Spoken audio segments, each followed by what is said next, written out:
Chat 1, April 2020. The idea of what is possible and what is not is what limits you. I fully believe that, even though I can't walk through the wall yet. But it's okay. I won't look crazy at the one who does. I will stare in awe. You can. You need practice. Everyone can. That is a belief system what stops you. You must perceive time slower and slower, and with it, you are in a lighter and lighter density. Your body and everything inside your energy field will resonate and vibrate at your frequency of mind and perception.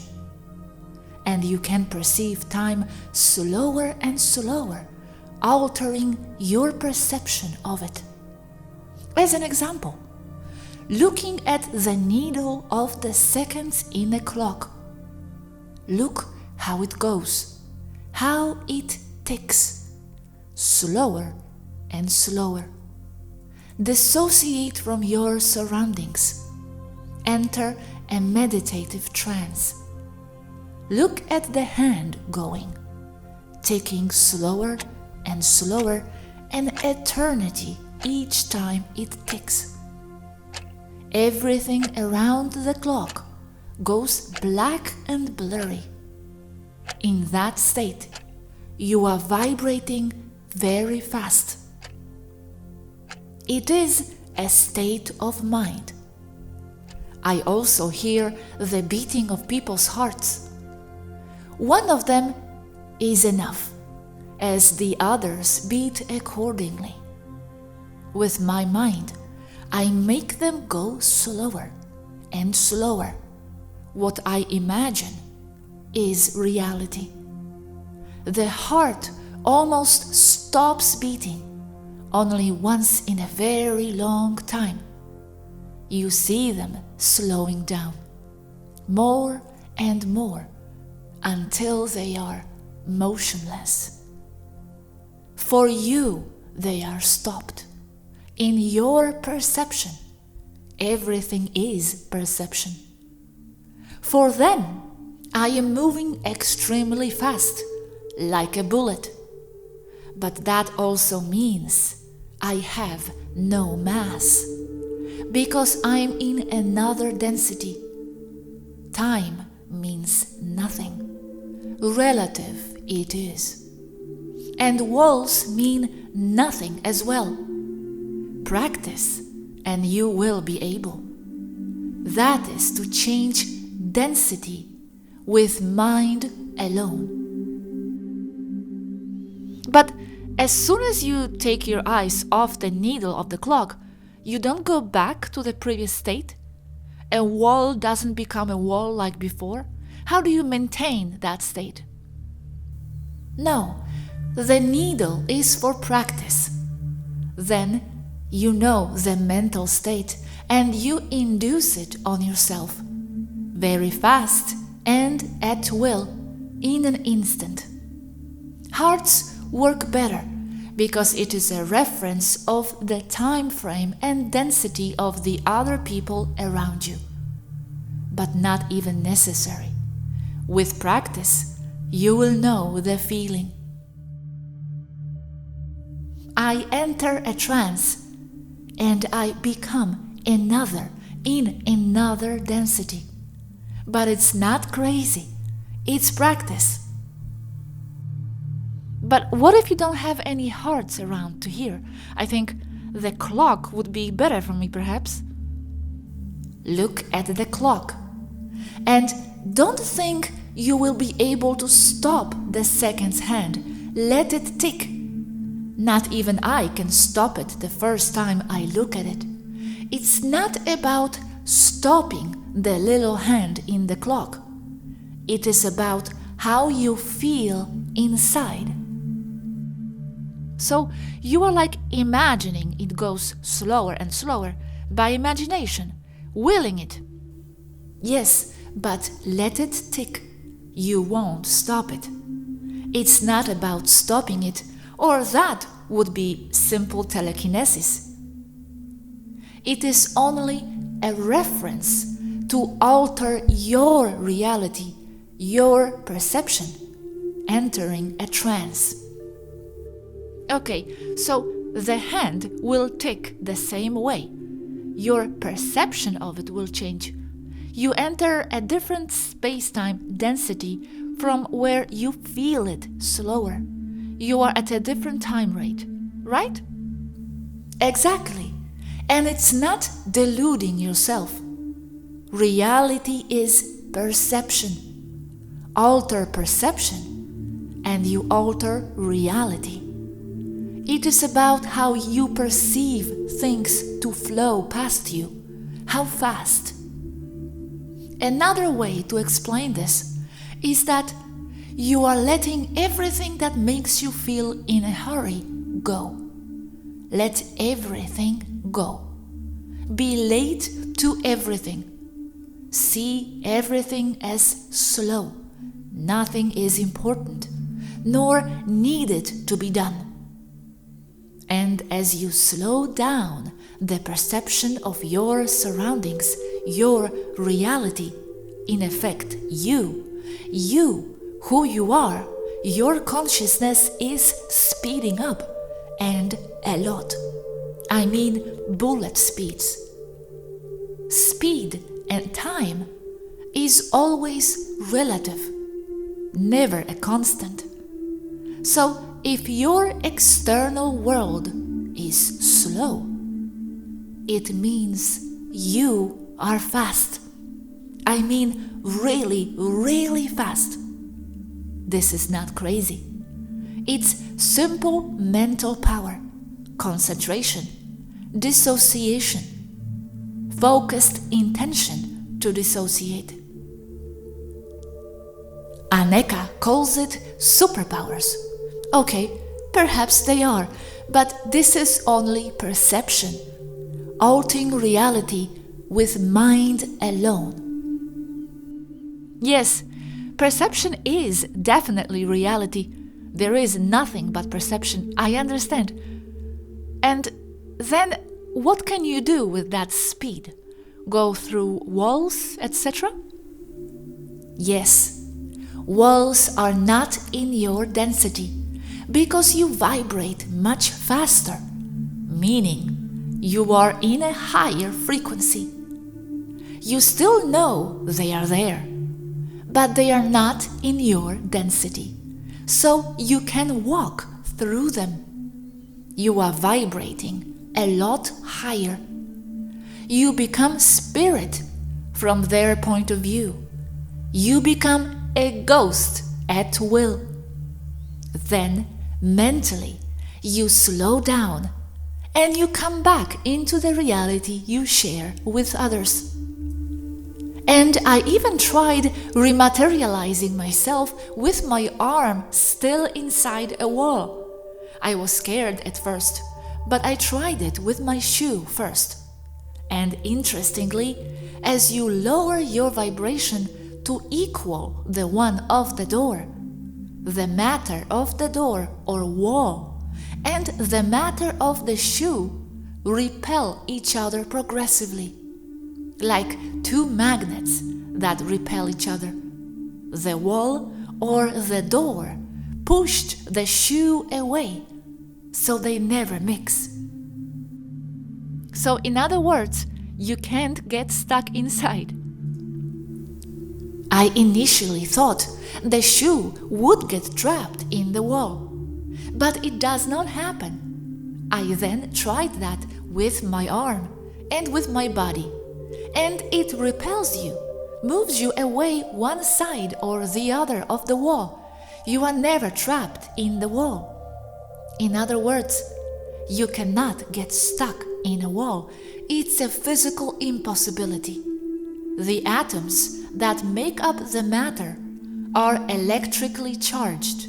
As they interact, they repel each other. But I wonder why that is. Why the matter of the shoe cannot get stuck inside the matter of the wall? They are both just inanimate objects.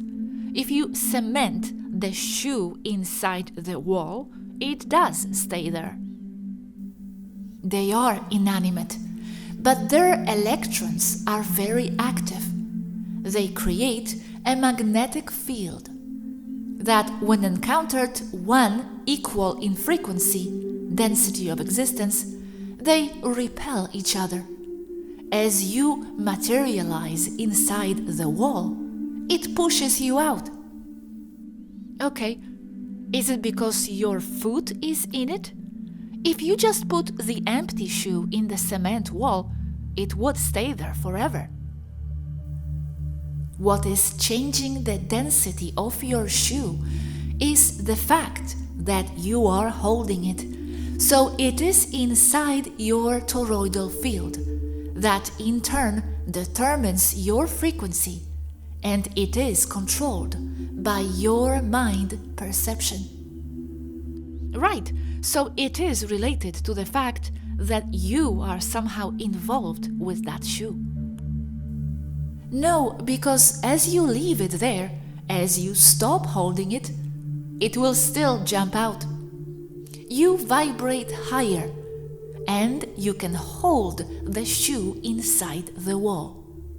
But the instant you let go of it, it will be repelled out of the wall, just as if you had thrown it at the wall, because you are making the wall around the shoe.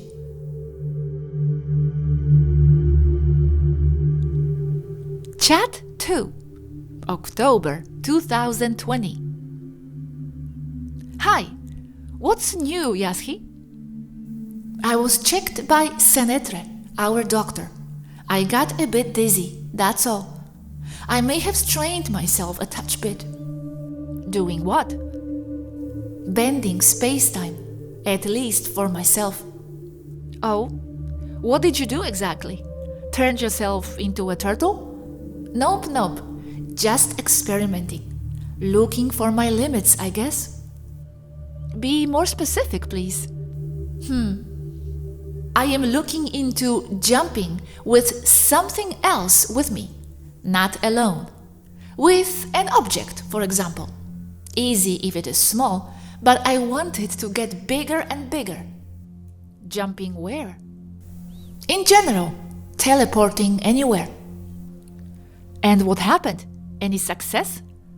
Can you please describe the process of teleporting in detail? Yes, I could do it, but then I felt very, very tired. Describe it in detail, okay. I go into a trance-like state, simply focusing my mind on the place I want to jump to.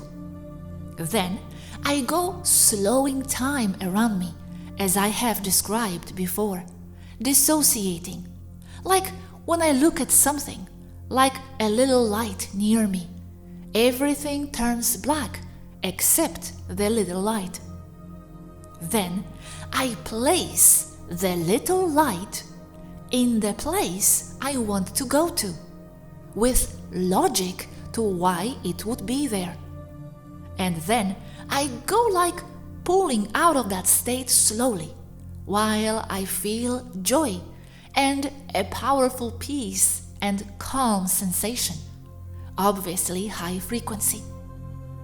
Then the little light I took as a reference from my original place is set in the new place, and all the blackness around it dissipates slowly, and the images and the environment that surrounds me is no longer where I was.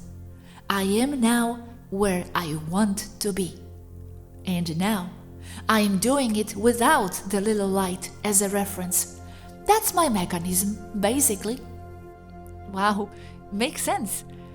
But now, does it have to be little light, or can it be any object? And for it to turn black, should it be in a dark room? A light is very much an object that attracts your attention and focus.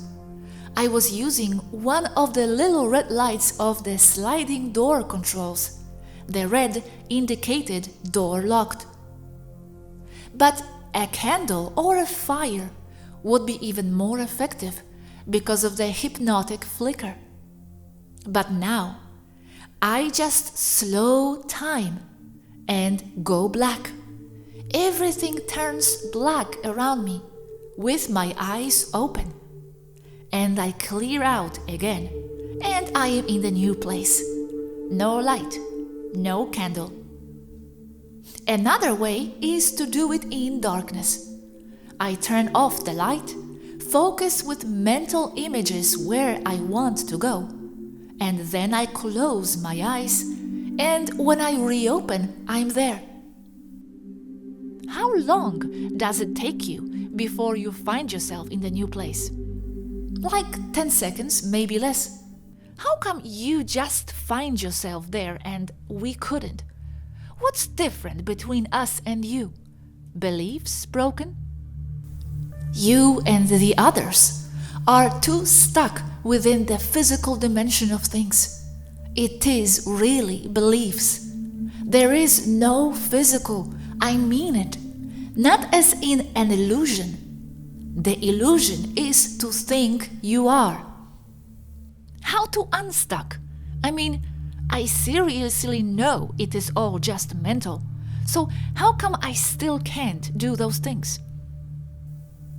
You are not a body having a spiritual experience. You are only a soul full of powerful ideas, as the saying goes. How to unstuck? How often do you really meditate? Like in going away completely. And when awakening, you don't even know where or when you are. Once a year? How often do you practice astral travel or conscious sleep? Once every 5 years? That's the problem. You want to be a marathon runner when you are still learning how to walk. It's just practice. But I thought it's not about exercises. You said it's more about realizing those things, becoming aware of it. Do Taigetans on the ship, any one of them, know how to teleport? One thing is to understand it, another to really be aware of it. Not because someone tells you how to teleport, you can immediately. You need to feel the how. And that how is particular to each person, never the same to two or more. Aneka tries, but never can. Ragel also humors me with his tricks, but he can't either. Is it easier to do it from 5D than 3D? Less limiting beliefs, but in reality, that's all they are.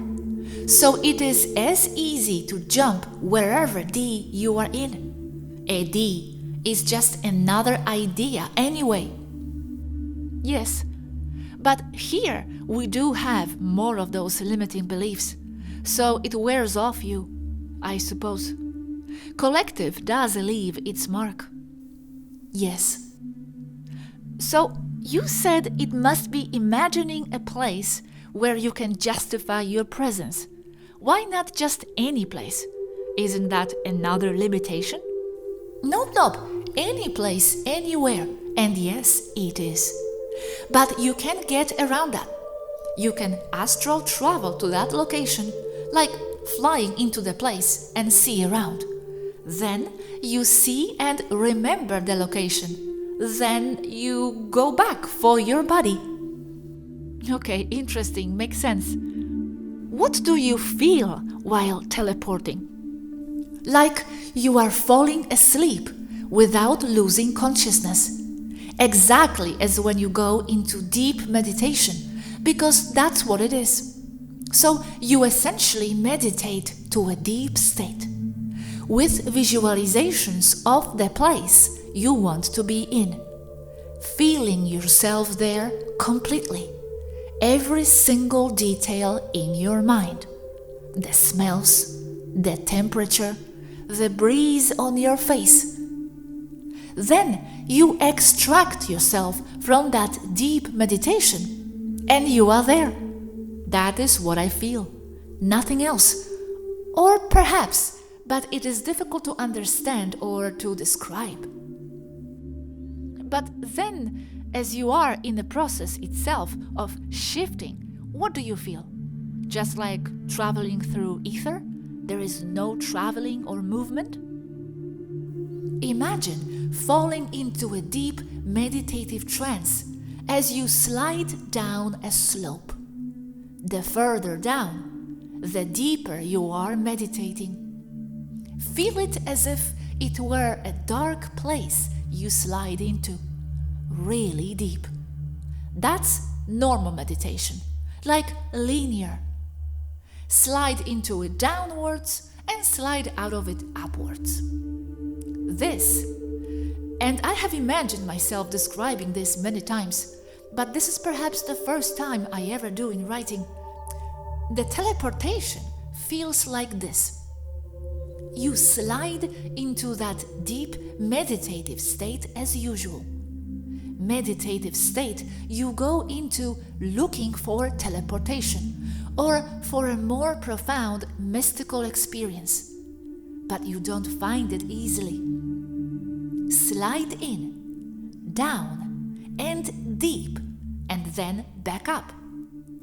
This is like sliding into it, sliding down into that deep, deep state, and then once you are there, you move like sideways into somewhere else, like off the slide, to the right or to the left. It does not feel like or as if you actually moved sideways. It is a clear shift. This is an attempt to describe the undescribable. You are clearly like using the meditative state to access the possibility to, from there, move in an entirely new direction, sliding into another world. It is something you cannot access by going deep into meditation alone. It is like having to be there in the first place and then go into yet another trance from there.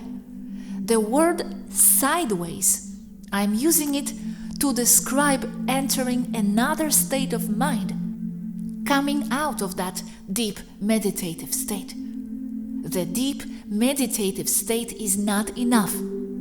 It is like going down a very deep and dark corridor to then, in the dark, look for another door and go into it. It was once difficult for me. I could hold that state only for a fraction of a second, and then I was back. But now I can do it at will, any time and any duration. Why only a fraction? It looks like the sheer enthusiasm for having that experience results in an emotional reaction that jumps you out of that state. But as you experience that more and more, you can learn to hold that emotion and go into that place, world, or state of consciousness.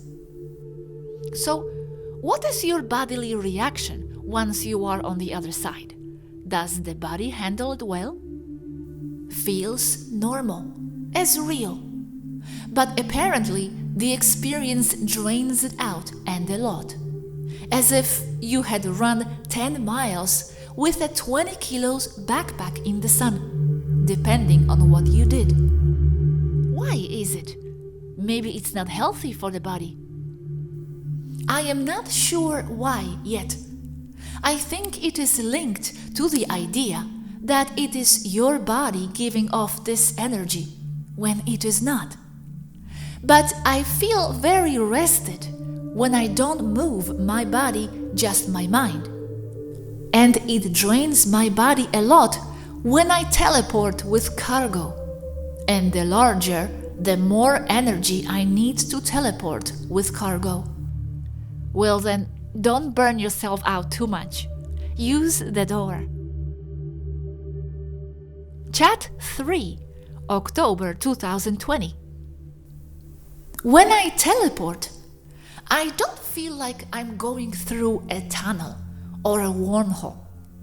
That's like what would be expected, moving from place A to place B. No, I'm here, then I'm there instantly. And this is exactly how starships do it. It is all frequency management. As I was describing yesterday, you cannot access that part of your mind while awake. You must go into a trance, deep meditation, that removes the world around your body from your awareness. You remove yourself from your surroundings, and then, from that state of perfect stillness, you awaken where you want to be, because in your mind, you are there. I don't wish to be there, wherever I want to be. I am there in mind and spirit. Kind of what they say in the law of attraction about feeling as if you already had what you want, not wishing that you had it. But it is a deeper belief, because most people think that they are feeling what they want as if it was there, as if they already had it, when in reality they do not.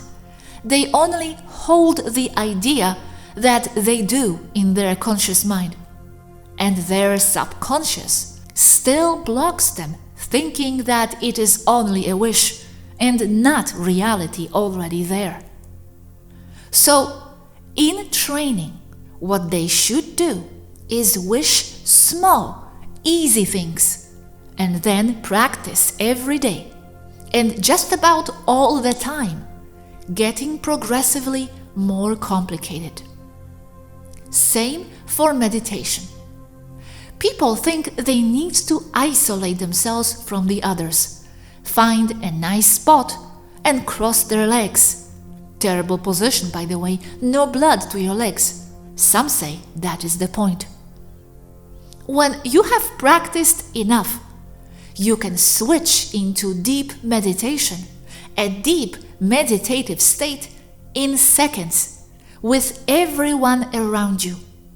I don't even need to close my eyes. When you have enough practice, how and where your body is irrelevant. With enough practice, it gets so easy that it is easier to teleport to the bathroom than having to bother walking there. Okay, I have this question. You said that one needs to visualize the place in all detail. Yes, that's why remote viewing is important here. Can you imagine a person, only a person in detail, without the place, in order to teleport to where that person is, wherever that is? Like if Matthias focused on Gosha, could he teleport to me? The person is a beacon, but then you have to remote view the person's surroundings in order to land in a good place. The person helps a lot because it telepathically is indicating a lot. But from there, you still must look around because the person is not the location. It is the location, the illusory space and time, as if you were there. I need data. I need every single detail to hold it in my mind. Smells, temperature, air, wind, the texture of the floor. I can imagine it all vividly, all at once, and I jump there. Or I can see a place, as in with my eyes. I am looking at the place, and then I can teleport there, like the top of the pine tree, for example. Even looking at the destination sometimes is not enough. I need to feel there, and I may miss details. If someone was looking at me doing this, I would just evaporate and then appear magically at another place? Yes, but there is a tendency. People look like they can sometimes block you with their intention, but only for a bit, because as soon as they blink, you are no longer there, but in the other place. So the other people don't see you vanish in front of their eyes, making it all look like a trick. They turn their heads 1 second or blink. That's all I need. But I am quite sure this is just an idea and can be transcended. But if someone was not turning away, staring at you, what would they see? No blinking. It has not happened yet. But they would see me simply vanish completely, like a light switch. Okay, so looking at the photo of a place you have never been to is not enough, like a Nepal desert on the Google map. No, it is not enough. Okay, so what is this skill really useful for, in your understanding, apart from the obvious? Your imagination is the limit with it. It is all related to my other skills. Teleporting, moving very fast, and time distortion. They all come from the same principle. I see, okay. Doesn't it get too strenuous on the body to have to reassemble all the time if you do it a lot? It does drain the body. The body is linked to mind and spirit. It is not separate. So in a way, you are forcing it to follow what the others are doing. And you burn fuel like mad, like a jet fighter on afterburner. And why should it be strenuous if it's linked to the mind, if the body is the mind, and if for the mind it's not hard? Body is the mind. So if for the mind it is not strenuous, why is it for the body mind? It is linked to the subtle belief systems I am still holding on to in an unconscious level. Because mind should be strong enough for all. And it is not as strenuous to jump alone, as I said yesterday. When you are hauling cargo, that's the strenuous part. I do haul stuff. But there is no cargo. That's the mind too. Right. So my jumping is not perfect yet. Good, but not perfect yet. Some time ago, I had a sensation. In meditation, another city came to my mind, and suddenly I felt like a fragment of me was there already. Not like I'm imagining that city, but that I am there. And I am there simply because I am everywhere. I am the entire universe, the entire field. So, in a way, is it simply realizing that you are already in that place, connecting with that holographic fragment of you already there, and simply projecting your body into that point of yourself? It's not like you are not there and you are bringing yourself there. It's more like realizing you already are there and simply matching your body to that location, right? Yes. As I said yesterday, remote viewing the destination is enough to get you focused enough to jump there. And that is correct. You are everywhere. You are everything. That's why it is possible. Yes. And that visualization practice just makes it happen more easily, because you are giving the instruction to yourself through which it can happen. But you are there already. You are just shifting the point of awareness. Yes, the body follows because it is only an idea.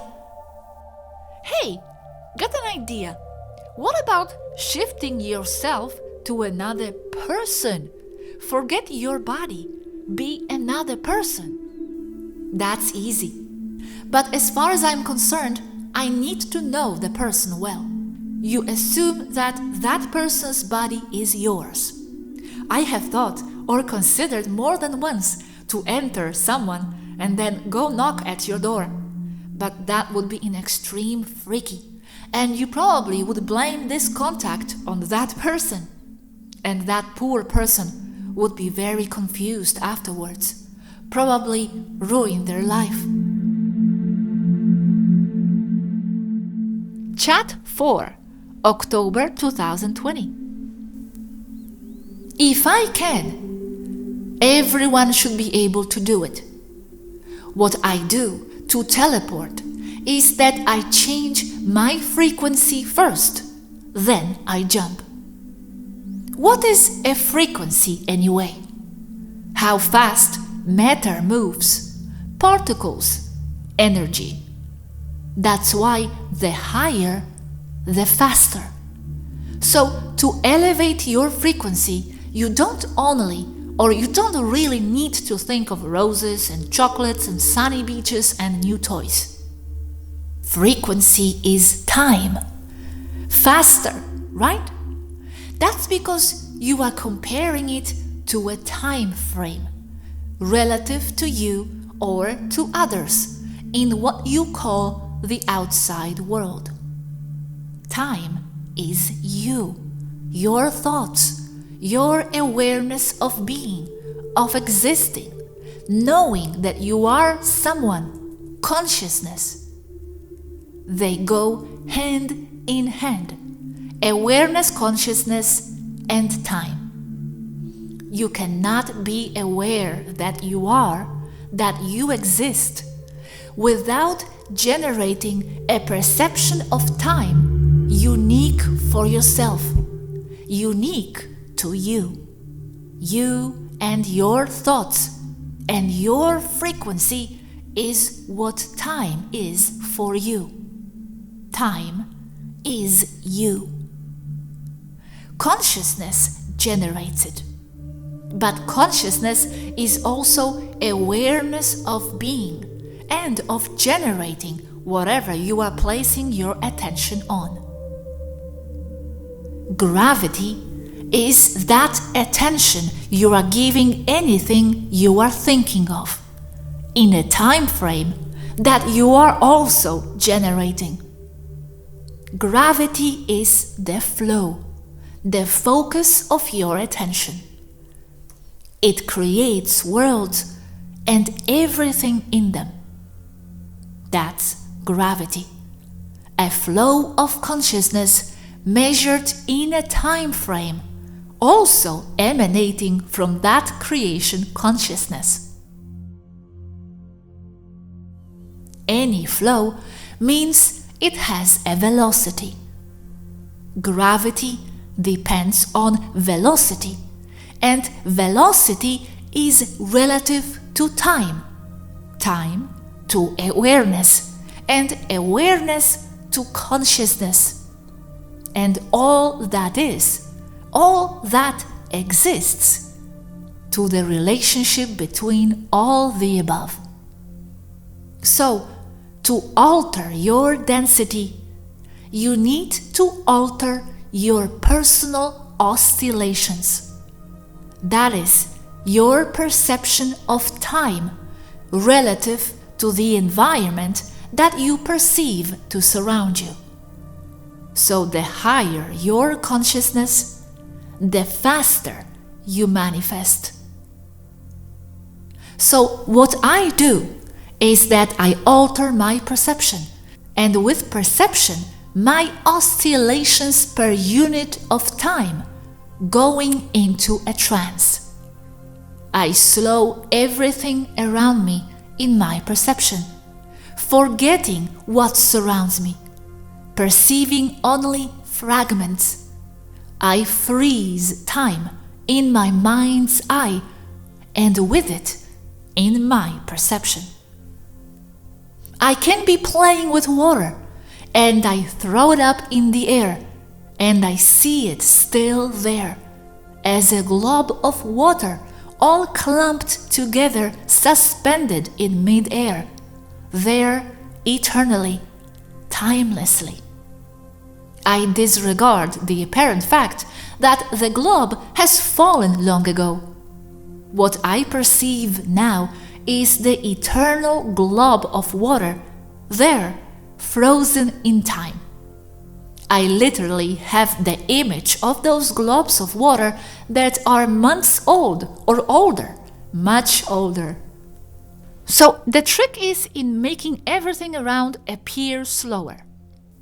Yes, because the glob of water is the focus point of the trance, the altering of my mind, of what I perceive as reality. So people start to walk slower and slower. I snapshot them as still, and then they are. And I start to walk around them as if all was still. So I am moving in another density, above them, invisible to them. Also moving relative to them like a speeding bullet. The key is that trance, your perception. Isolate your mind from the exterior stimuli, no time frame but your own, not theirs. They start to sound like underwater, further and further away. Like the candle of light or the globe of water still in the air remains as the only thing you are focusing on. Therefore, the only thing that exists for you is the globe of water or the candle flame surrounded with blackness. You are time itself. You are gravity. You are pure creation. Whatever you think is. So I focus and I imagine wherever I want to go. And I have a photographic memory, and that's another skill. So I take snapshots of where I want to go, and I'm there. I image myself there with the utmost detail. And all the process takes for me only fraction of a second. It is all practice. The key is altering your perception of time. Time is everything. It is consciousness. It is your frequency. It is your destination. It is gravity. But then you are inside a field of your own, as described above. And whatever is in your field is part of you. So sometimes I do mess things up, but it is all learning. I ended up inside a thorny bush, and I couldn't get out, only teleporting, because what I did, I took the part of the bush in my field with me. So I actually tried shaking loose from the bush, jumping in teleportation several times to several places, and I could not shake the bush. I also noticed that the things that stick to you the most are the living ones. So I can shake other things, but not so the bush, as it was green, and they had to remove it from me with tweezers and pincers to cut it. Okay, thank you. And are there a lot of people in Taygeta or 5D in general who have this skill? I don't know of anyone else. Higher above, it is common and a way of living. Okay, and you mentioned taking living things with you. Does it include animals and people? Can you take them with you? Theoretically, I can, but I have not tried. Only with plant life and with inanimate objects. And what about temporal teleportation? Teleporting to other times, future, past? Thought you'd never ask. It was actually someone's question from YouTube comments. There is no future and no past. I can jump there, to and from, as easy as pie. Really? But what's the mental process then there? 'Cause otherwise you only imagine the scene, okay, but how do you specify what time it is? Future, past? The exact same one. Time is only a location. It is only in your mind. But how do you specify it? What's the instruction you give to your mind? You don't. What you specify is the meaning, the surroundings. So if you imagine the correct way a place that no longer exists, but you remember it with sufficient detail, then you can jump there. I left markers long ago because I'm not new to this. So I have been at this, practicing this all my life, however short that may be for you. Okay, so it boils down to remembering it. But if you have never been there, like in 1800s Ghana, then you can't teleport there. Markers? What do they look like? I remember a torch flame in my room back before I came here. I remember my room, not in a starship, but in an old fort. I remember the walls, the wooden furniture, the floor, the details, the figures that I saw in the stains and in the rocks that made the walls, the yellow-green curtain that was the door to my room that separated mine from my mom's. This was in the year, more or less, 1325 BC, some 3,345 years ago, and I still jump there. I see. But it must be something we remember then, not a random place. I can't go to Ghana in 1743, since I have no memory of that, right? What you remember and how well you remember a place, a destination, is what counts. That is the address in space and time, so to speak. Okay, so you jump back there. What do you do there? I like to visit, just for the sake of being there. And I stand clear of myself, but I like to be with my mom, remembering. So, now the question must follow. Do you find yourself there with your other you? I mean, is it like jumping back in time, basically? Yes, sometimes it is fun. Others, I prefer to be alone. We spend time together, play, and people that know me there think I am, she, is only imagining things, as imaginary friend or twin sister me. Beware of imaginary friends children have. Most of the time they are real. That is a warning to parents. I see. Very cool. So, from what I see, the teleportation goes beyond just trespassing walls to go to the kitchen faster. And in other words, you are never bored. Not lightly.